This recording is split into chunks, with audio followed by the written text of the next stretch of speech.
This is Ethan Blair Miller, and he is about to step into his former workplace, ready to shoot anyone who gets in his way.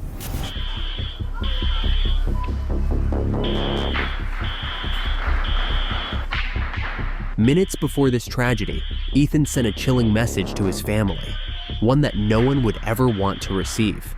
If you're reading this, then I'm definitely dead. And he wouldn't be lying.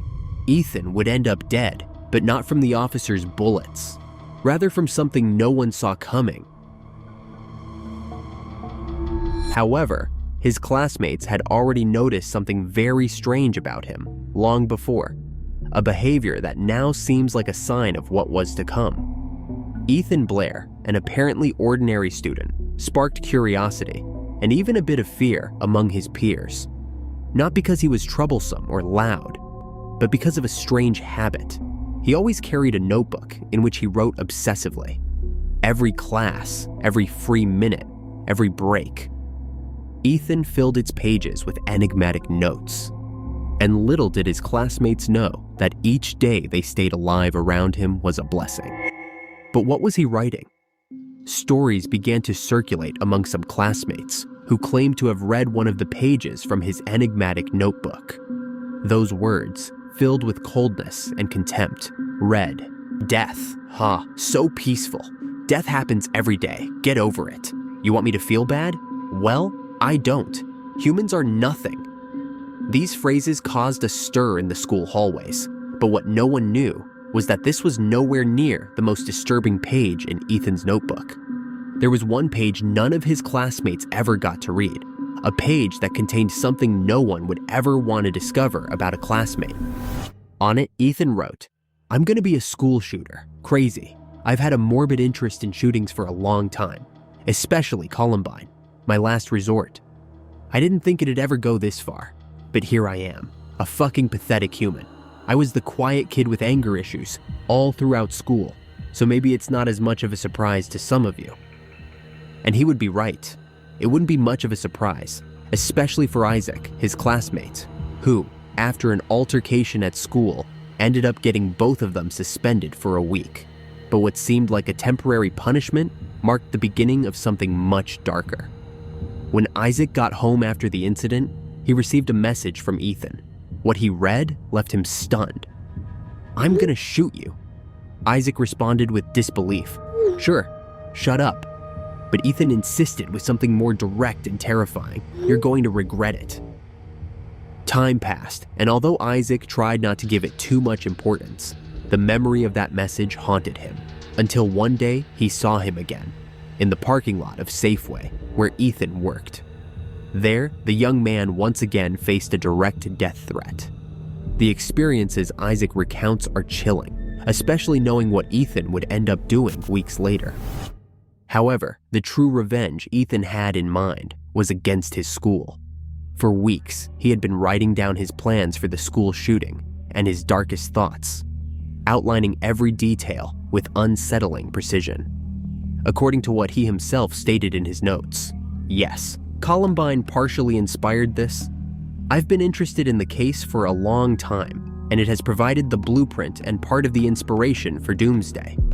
I relate to Eric and Dylan on some level as well. They were the same as me, good young men fucked by society."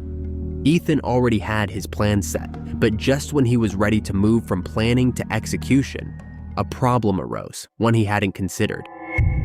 The school year came to an end. With the school no longer in session, the stage for his revenge was out of reach, forcing him to rethink his next move. After weeks of feeding his anger, Ethan finally reached a conclusion. His plan would go forward, this time with a specific date. His writings reflect the dark determination that had been festering in his mind for so long. "Finally settled on a date for my last day of this hell on earth. The 8th of September, a Thursday, the first day of school for all students at Mountain View High School. God, I can't wait." However, things would take a dramatic turn. Ethan's rage and anger were greater than his patience. After weeks consumed by uncontrollable rage, and feeling trapped in a world he deemed unjust, Ethan couldn't wait any longer. Just 1 week before the date he had originally chosen, on August 27th, he wrote a chilling declaration of intent in his notebook. "Fuck it. I'm done waiting. I can't wait any longer. The rage has become uncontrollable and it can't wait 2 more weeks. Tomorrow, Sunday, August 28th, Doomsday. It came early, fuckers. Fuck this place. I can't stand more than misery. It's fucking dog shit here. The next hours will be like an eternity."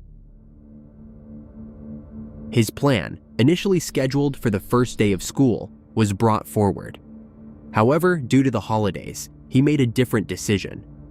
He chose his former workplace, the Safeway in Bend, Oregon, as the stage for his revenge.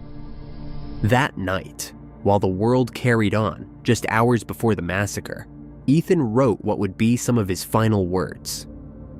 "It's a strange thing, knowing you'll be dead soon. Your mind and humanity start to play tricks on you. I guess it's the basic pathetic instincts of the human body. Survival, pitiful. I look death in the face daily and welcome its embrace."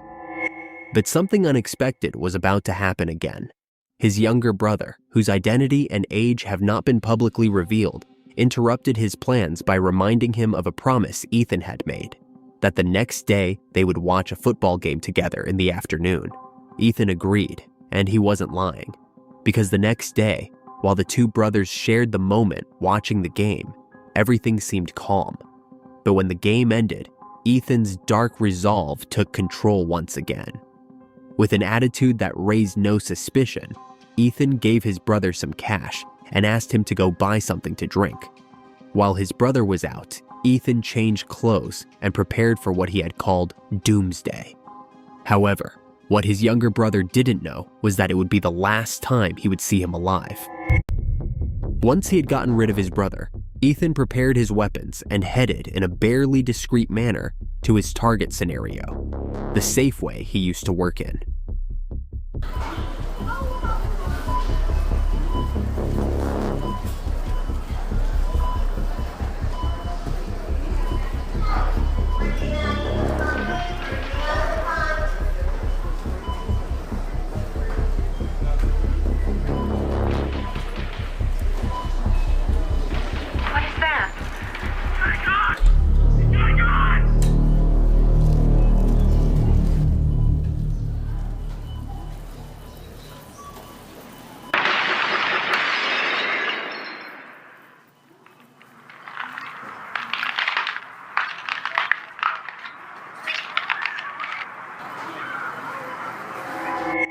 The curiosity of the Safeway employees nearly cost them their lives.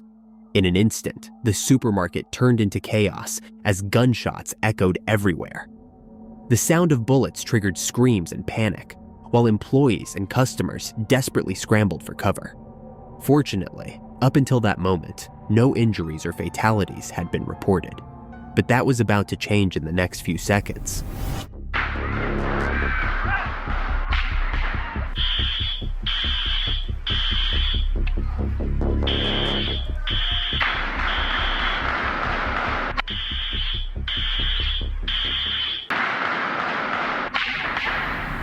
For the younger people, finding shelter was relatively easy.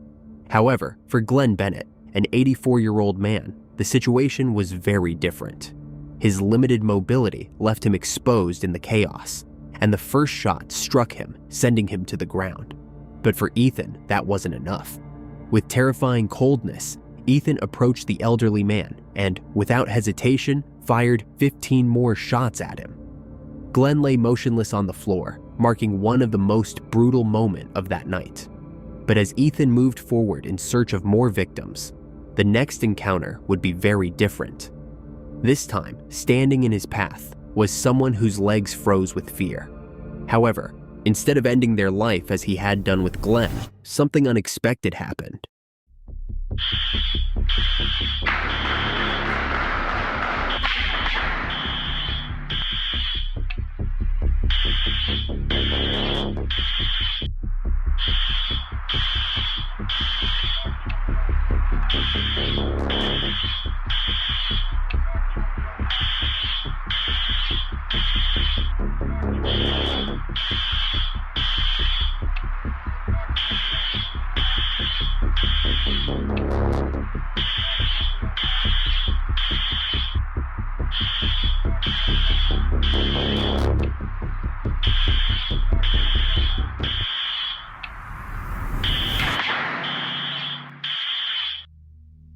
he decided to spare him. The reason? We'll never know. However, just 30 feet away, another scenario was unfolding. A Safeway worker, an ex-military man, had been carefully watching Ethan from the shadows. With a knife in hand, the tension grew as he planned each move, waiting for the perfect moment to confront him and put an end to his attack.